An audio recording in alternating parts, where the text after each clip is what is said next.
Hello, everybody. David Shuster here. U.S. stock markets are off to a rocky start this week following new revelations about Donald Trump's economic policies. When the opening bell rang Monday at the New York Stock Exchange and NASDAQ, most stocks began in the red with trading losses. CNBC stocks retreat to start week as yields spike on U.S. debt downgrade. New York Times markets rattled on concerns about U.S. debt. Stocks fell, the dollar slipped, and bond yields jumped after a rating downgrade highlighted worries about the cost of President Trump's policies and the health of the economy. That ratings downgrade is from Moody's, which stripped the United States of its last AAA credit rating. The agency pointed to the Republican bill in Congress that would make President Trump's 2017 tax cuts permanent and add trillions of dollars in federal debt. In downgrading the U.S. credit rating, Moody cited the tax cut legislation along with broader concerns about the fiscal deficit and growing debt costs. The move by Moody's means that all three major rating agencies no longer consider the United States qualified for their top credit ratings. At the White House, Trump Press Secretary Caroline Leavitt dismissed the news. When you look at the world has confidence in the United States of America and our economy once again. The president just last week secured trillions of dollars in investments from countries in the Middle East. Trillions of dollars, says Leavitt. $1.2 trillion in investment just from Qatar, says the Trump White House. Never mind that Qatar's annual gross domestic product, or GDP, is only $200 billion. So either the Trump team got Qatar to pledge 6 years of its total economic activity to Trump, or Donald Trump is lying. Also, as the Washington Post reports, Trump is taking credit for Middle East deals that predate his presidency. In Doha, the administration announced $8.5 billion in projects involving the Texas energy company McDermott, including one focused on Qatar's liquefied natural gas expansion. But the company previously announced contracts for that initiative during Joe Biden's presidency in 2023 and 2024. When Trump was in Abu Dhabi on Thursday, the White House announced $200 billion in new commercial deals with the UAE. Much of the corporate funding came from a cloud computing deal between Amazon and the UAE state-owned telecommunications company E, which the White House claimed would contribute $181 billion for the local economy by 2033. But Amazon had already announced that contract in October. He has all of these big headlines, right? We're getting all of this investment, like the $8.5 billion out of Qatar for Texas energy company McDermott. That was already announced in 2023 and 2024. Abu Dhabi, he says, a new $200 billion. That's a cloud computing deal with Amazon, also announced during the Biden administration. Saudis allegedly giving us $600 million. We haven't haven't documented all of it, but we do know that the airport project was announced last August. So the Washington Post has documented all of this, that at least a half a dozen of the contracts that he's talking about happened under the Biden administration. And that is something that Trump likes to do. He likes to show up and then take credit for things that what about the other half? People did. The other half, I'll give it to you, $300 billion of the $600 billion. But don't go out there and say you got $1.4 trillion in investment when you didn't really. Or at least give a nice, signal to the previous guy and say, hey, actually, there is Joe, no previous guy. Yes, on top of the right-wing talking point that Trump got trillions from the Middle East, there is the nonsense about Joe Biden. Because Biden was in worse mental and physical shape than his team had let on, it negates all of the economic and policy successes in the Biden administration. Anyway, back to the markets. Investors and stock analysts are clearly not being fooled by the Trump administration's flim-flam.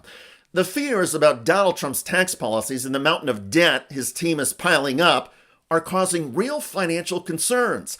And the irony is that in the wake of Trump dropping most of his global tariffs announced on his April 2nd Liberation Day, the markets have clawed back most of the losses that Trump's trade war inflicted. But now, with Trump's easily disproven claims about Middle East investment levels in the United States, and Trump's encouragement of tax cuts for the rich, which will explode the deficit, the ratings agencies are downgrading America's credit. And the markets are again on another roller coaster. Making matters worse, the Trump projections about the future benefits of his policies are nonsensical, according to the experts. And all of the debt and financial problems the United States faces now could easily get worse. This one big, beautiful bill is going to add $3.3 trillion to the deficit if everything is temporary, is kept temporary. And if they extend things permanently. It's going to add $5.2 trillion to be the fair, deficit. But it's worse. Right. Because just imagine, these projections are all made on a 10-year basis. Yeah. And they assume, consistent economic growth.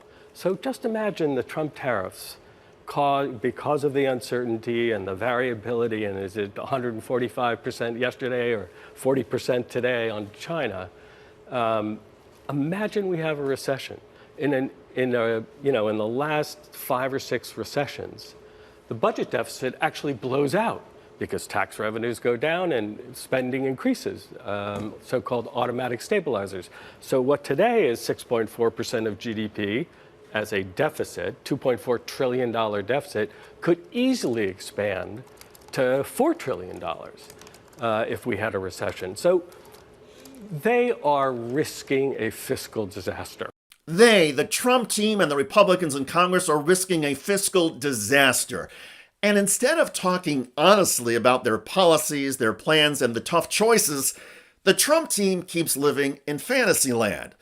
Markets and investors do not like it. The instability is bad for America, and confidence keeps plunging with American consumers and with the professional credit ratings agencies like Moody's.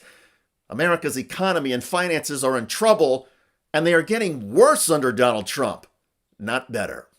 By the way, the Trump MAGA reaction to former FBI Director James Comey and some rocks and shells he allegedly found on a beach are actually proving James Comey's point. Fox News alert, Homeland Security just launched an investigation into former FBI Director James Comey. On Instagram, Comey posted a photo of shells on a sandy beach that spell out 8647. Some of the president's supporters took it to mean that Comey was calling for President Trump's assassination. Do you believe Comey should be in jail? I do.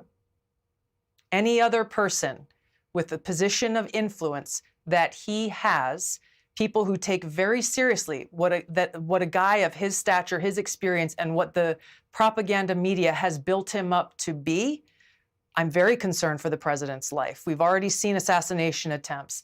I'm very concerned for his life. And James Comey, in my view, should be held accountable and put behind bars for this. Put behind bars before even having a trial or before the Secret Service even investigates.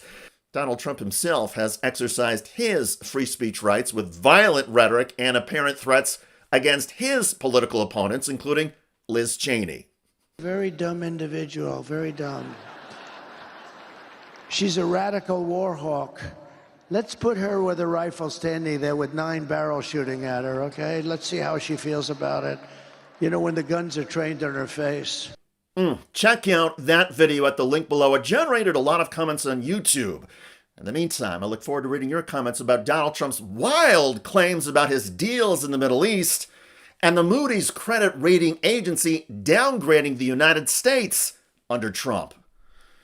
I'm David Shuster. Thanks for joining us.